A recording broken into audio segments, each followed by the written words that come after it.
Hey everybody, it's Tripl-L coming in to talk about a new Isekai for the season, Spirit Chronicles Episode 1. Hey everyone, you know I love my Isekai, so obviously I was going to check this out. Honestly, when I was looking at the Ana chart, just trying to see what was going on with the season, this one looked like it was going to be low budget, but turned out it was an Isekai, so I had to watch it.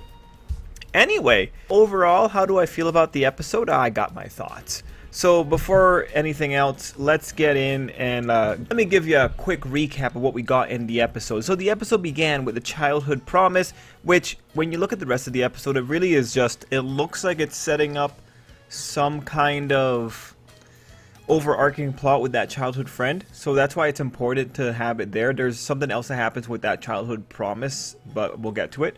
After that, we go into the whole reincarnation event. We have the bus crash. We see that there was some stuff going in there. Anyway, we see that the kid got incarnated into another world, and he got incarnated in a way where his memories showed up at a particular point in life. Then we go into the opening, and the opening reveals people getting reincarnated through, and that tells us, okay, you know, the people, or at least the little girl that we saw in the train, she also got reincarnated. So I actually really appreciated that. It's always cool to see more people other than just one person going through. After the opening, we get more of the kid talking about what's happening to him at that moment, and it indicates an idea about the reincarnation mechanism. Now, without the context of the rest of the episode, it looked like it might have been transmigration. And transmigration is a little bit different than reincarnation proper. Transmigration, you overlap, or like a soul comes in and shoves their memories into the other person. I think the anime that recently had this was the one that I recall was Ascendance of a Bookworm. Anyway, transmigration.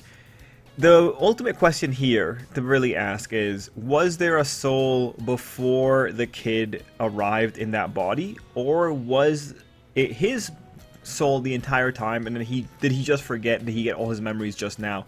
Now, with the rest of the episode, it does seem to indicate that this isn't an issue of the kid inheriting just the memories itself, because someone else refers to him as Haruto later on, but it does look for now like, I'm not sure if I could tell you it's reincarnation or transmigration just from what we've got in the episode.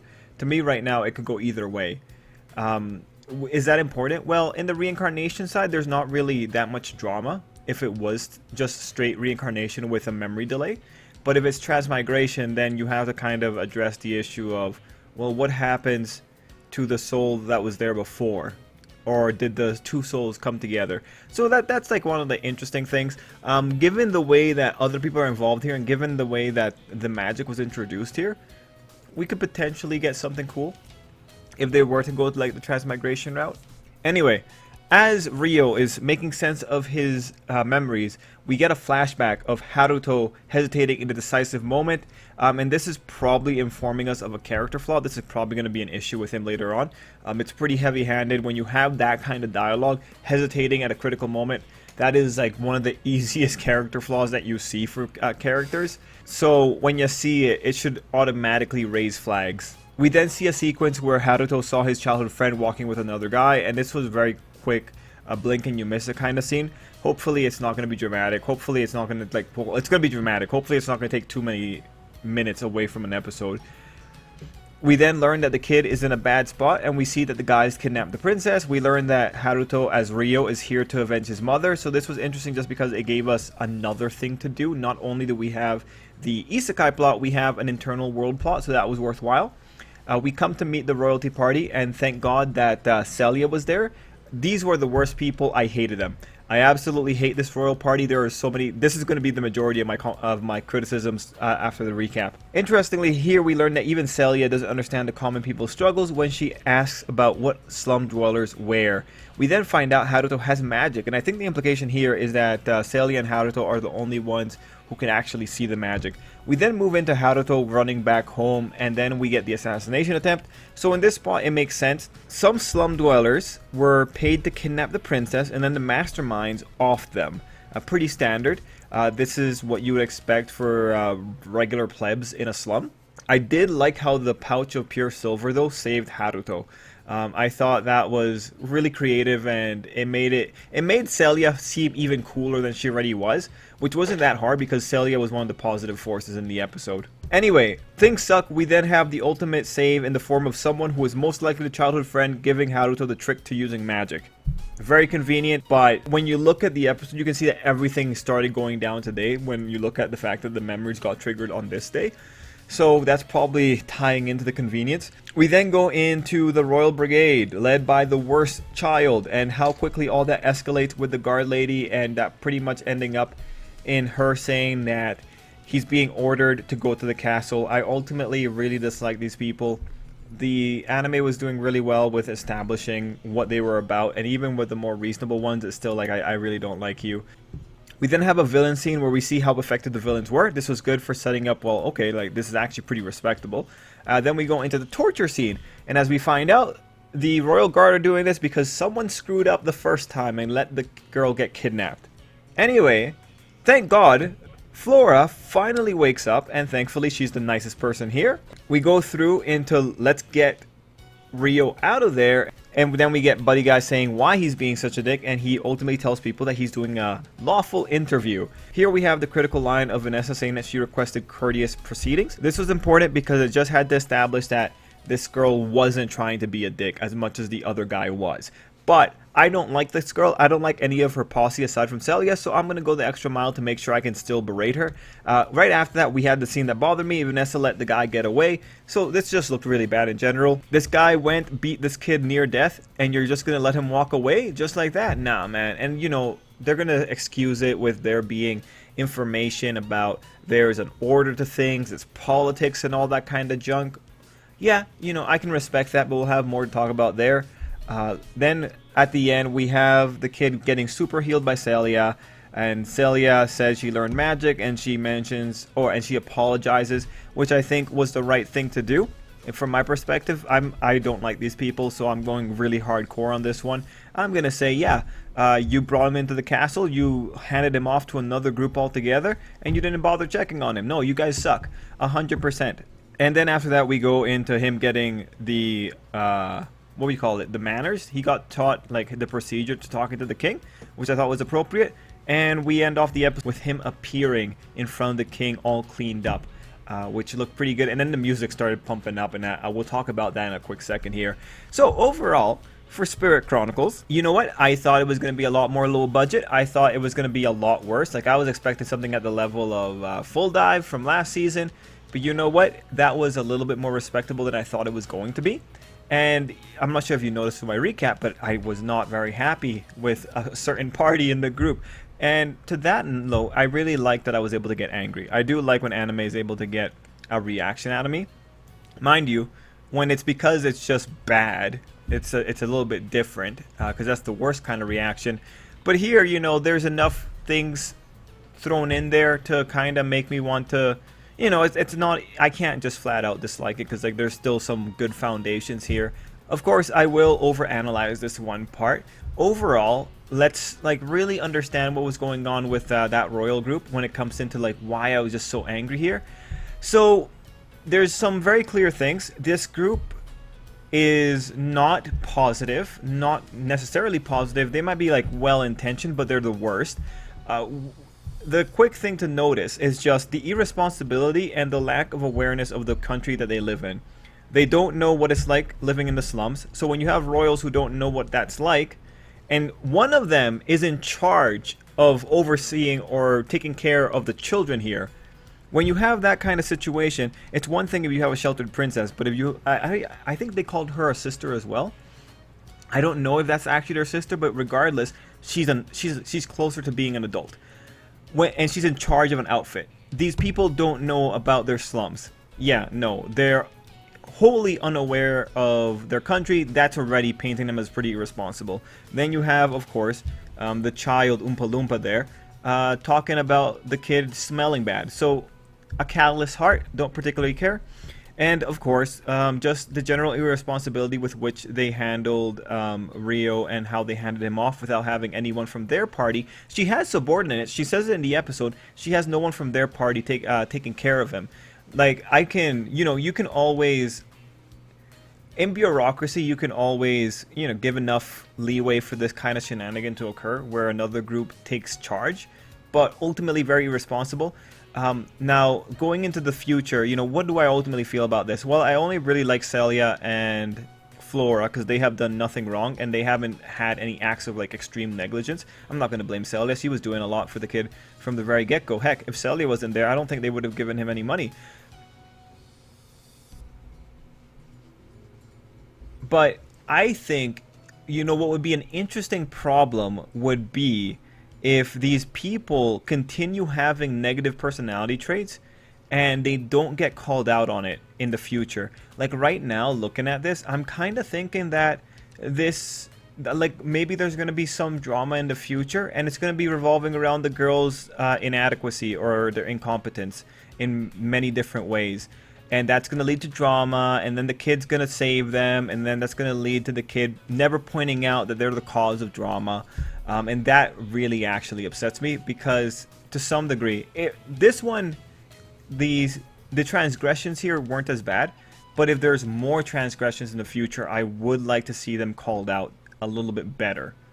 But overall, when it comes to the situation here, I think they portrayed the dick really well. I understood why he was doing the things he was doing.